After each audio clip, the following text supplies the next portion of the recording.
Assalamualaikum warahmatullahi wabarakatuh. Waalaikumsalam warahmatullahi wabarakatuh. Alhamdulillah, hari ini saya sedang bersama Ki Dedeng Juheri. Insya Allah beliau nanti akan membersamai kita di acara Pesantren Taruna. Namun sebelum itu kita ingin sedikit mengulas beberapa hal ya tentang acara kita di tanggal 11 nanti gitu. Kita akan banyak-banyak diskusi lebih dalamnya nanti di tanggal 11. Namun ada beberapa hal yang mungkin sebagai penghantar diskusi kita kelak gitu ya nanti. Kebetulan saya bersama langsung dengan pembicara kita. Gimana kabarnya kan? Baik, alhamdulillah. Alhamdulillah, harus baik ya. Baik, insya Allah. Nah, begini kan. Di tanggal 11 nanti kita akan banyak bicara tentang pergerakan, khususnya anak-anak muda, yang dimana kan anak-anak muda saat ini kan jumlahnya lebih banyak ketimbang generasi-generasi yang sudah tua gitu kan. Artinya ke depan itu anak-anak muda justru lebih banyak berperan gitu ketimbang yang generasi-generasi yang sudah sepuh gitu ya. Nah, anak muda itu seperti apa sih yang seharusnya gitu? Kan mungkin kita itu kan tentu kalau anak muda itu harus ada referensi yang dicontoh. Generasi sekarang mungkin nyontohnya generasi sebelum-sebelumnya. Nah, tentu kita sebagai umat Islam kan harus ada yang dicontoh gitu. Nah, realita ataupun generasi muda itu seperti apa sih? Yang pertama zaman sebelum kenabian. Gitu kan. Kemudian pada zaman kenabian, zaman sahabat, zaman setelahnya gitu. Kemudian ya sampai sekarang ini kalau yang kita populer khususnya teman-teman mahasiswa pemuda di gitu. Apalagi ke depan teh seperti apa gambarannya pemuda? Gimana kan? Pemuda itu kalau dilihat dari definisinya ya, pemuda itu adalah harapan pemudi. Betul nggak ya? Nampaknya betul ya. Tapi apakah itu yang dimaksud? Bisa jadi. Tapi yang kita bicarakan adalah usia barangkali ya. Iya, betul. Usia pemuda itu berapa? Yang layak nikah. Itu juga pemuda. Tapi tidak dibatasi bahwa pemuda itu setelah nikah dia bukan pemuda. Enggak begitu. Iya. Gitu. Kalau WHO itu pemuda itu usia 17 sampai 40 berapa gitu. Ya, nanti ada berbagai definisi ya. Dari berbagai juga gitu. Yang pasti tidak dibatasi oleh pernikahan. Bahwa kalau selama ini terprem di benak kita bahwa pemuda itu kalau sudah nikah bukan pemuda lagi. Kalau bukan lajang betul. Tapi kalau bukan pemuda beda gitu. Karena usia pemuda itu rentangnya usia, bukan status sosial, bukan status pernikahan, married bukan. Artinya kalaupun dia sudah menikah, usianya belum sampai 40, ada yang mengatakan begitu ya. Ada yang membatasi 35 gitu. Ada yang membatasi sampai 36, ada yang 40. Itu masih dikatakan sebagai pemuda. Lah anaknya udah 7. Gimana? Ya nggak masalah. Wong usianya belum 40 gitu kan. Dia pemuda gitu.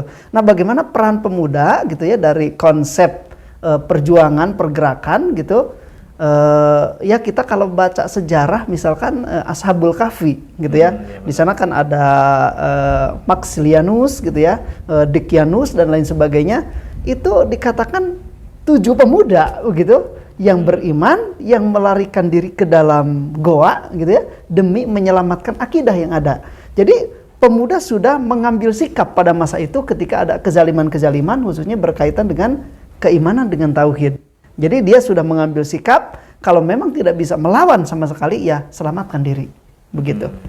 Itu untuk pemuda. Kemudian kalau melihat di ranah kehidupan pada masa kenabian Muhammad Sallallahu Alaihi Wasallam banyak sekali disokong oleh para pemuda. Dan dari sekian orang yang respect kepada Nabi, barangkali 50% atau 60%-nya adalah para pemuda, gitu ya.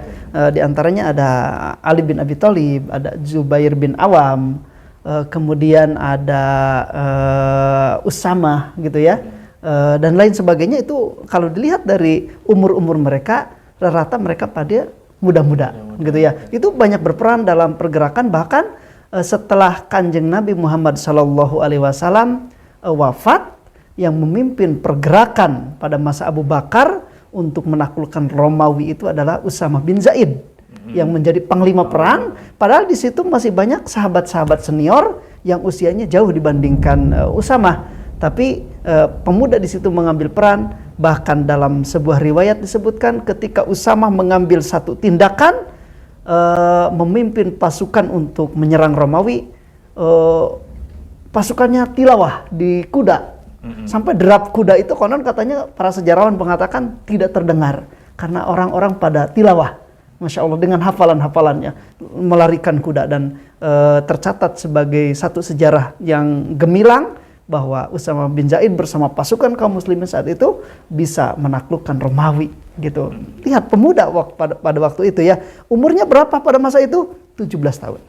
17 tahun, lebih muda dari Al-Fatih ternyata iya, ya. Al-Fatih 22. Iya, itu muda banget, tapi jangan salah nih, udah nikah meskipun 17 tahun gitu ya. Jadi faktor pernikahan tidak menghalangi untuk bergerak dalam perjuangan menegakkan din ini, begitu. Itu pada masa sahabat ya, dari hidup bersama Kanjeng Nabi Muhammad SAW, kemudian hidup bersama para sahabat juga. Kemudian pada masa para khalifah misalkan ya, ada Qadhi Al-Iyad, itu sudah menjadi hakim agung pada masa usia 16 tahun. 16 tahun ya. Sekarang hakim-hakim kalau lihat persidangan kayaknya udah tua-tua gitu, udah jenggot gitu ya, udah pakai kacamata, rabun-rabun. Dulu ternyata anak usia 16 tahun sudah bisa memutuskan perkara-perkara soal kenegaraan gitu ya. Ini sesuatu yang luar biasa kalau lihat baca sejarah begitu. Kalau sekarang itu ada juga kayaknya anak-anak muda yang masih kerajaan ya, yang presiden Maroko kalau tidak salah itu masih muda banget gitu ya. Iya, iya, ada sebagian. Kemudian berlanjut pada masa pergerakan misalkan gitu ya.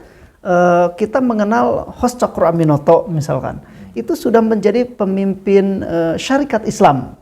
Sebuah pergerakan yang lebih banyak dari partai pada hari ini barangkali ya pengikutnya. Teman-teman tahu usianya berapa? Itu 30 tahun. Itu masih muda banget. Bahkan Soekarno muridnya gitu ya sudah menjadi pemimpin atau ketua partai PNI, itu usianya baru 26 tahun. Bayangkan, 26 tahun sudah jadi ketua partai. Kalau hari ini ketua partai itu wah udah sepuh-sepuh gitu kan. Sudah usia senja, udah keriput gitu. Ternyata dulu nggak begitu. Termasuk Muhammad Hatta udah menjadi ketua perkumpulan pemuda itu padahal usianya masih 24 tahun gitu. Termasuk yang jadi panglima perang, panglima negara kalau sekarang ya, panglima TNI gitu. Jenderal Sudirman itu 30 tahun usianya. Masya Allah ya, itu masih muda-muda belia gitu. Termasuk Buya Hamka di usia belasan tahun itu sudah jadi tokoh. Udah dirujuk oleh orang-orang yang usianya barangkali udah lebih sepuh begitu ya. Ini menunjukkan bahwa pemuda menempati sisi-sisi yang strategis, bukan hanya mempengaruhi diri, kemudian keluarga dan lingkungan, tapi dalam hal-hal tertentu pada masa pergerakan ternyata pemuda bisa mempengaruhi kebijakan-kebijakan negara. Termasuk yang terkenal dalam sejarah adalah Sultan Muhammad Al-Fatih gitu ya. Pemuda itu kalau diibaratkan belum banyak pengalaman sehingga dia berani. Orang kalau tidak tahu sesuatu yang yang berbahaya tapi dia tidak tahu, biasanya melangkah. Kayak anak kecil lah. Tidak tahu bahwa itu api, dipegang.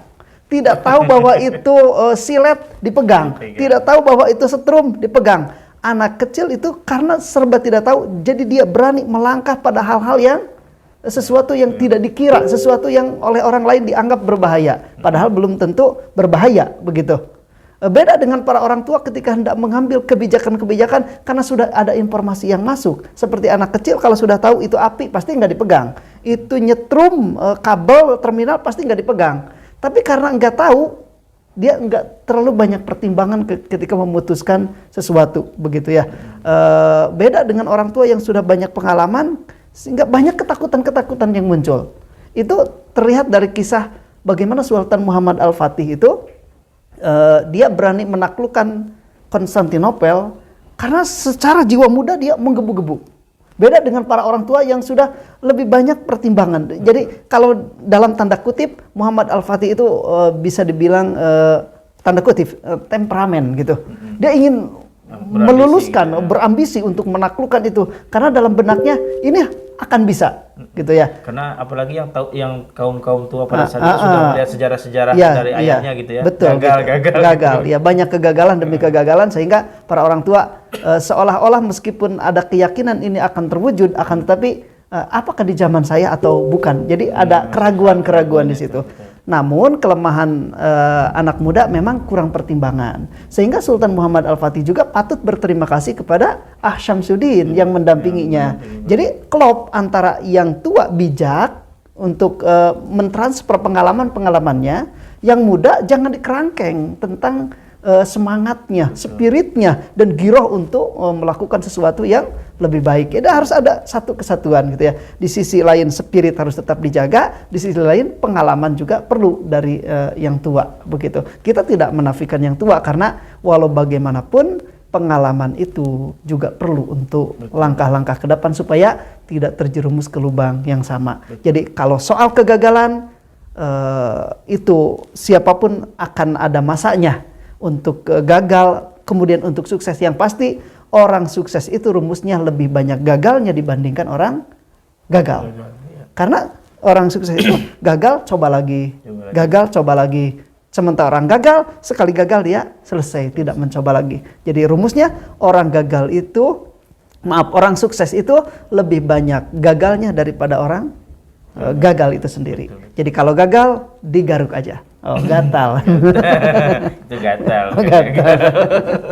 Baik ya, itu teman-teman semua mengenai sekilas aja gitu tentang kegiatan kita nanti gitu. Karena yang lebih dalam dan lebih spesifiknya lagi nanti kita akan bedah tentang sejarah-sejarah mungkin dari sebelum kenabian, masa kenabian, kemudian zamannya sahabat, kemudian zaman kekhalifahan, kemudian zaman pergerakan, itu kita akan bahas tuntas sampai teman-teman semua paham dan teman-teman semua juga mengerti secara keseluruhan tentang apa yang disampaikan nanti tentunya gitu bersama pemateri kita yang sangat luar biasa ini. Dan saran saya teman-teman semua akan lebih baik jika teman-teman semua banyak-banyak bertanya dan banyak-banyak menggali tentang pengetahuan khususnya tentang pergerakan ataupun anak-anak muda gitu, karena itu akan bermanfaat sekali bagi teman-teman semua. Mungkin itu saja untuk pertemuan kita pada hari ini. Mudah-mudahan bisa bermanfaat ataupun menambah semangat teman-teman semua untuk ikut di acara Taruna kita. Mungkin itu saja kita pamit. Wassalamualaikum warahmatullahi wabarakatuh.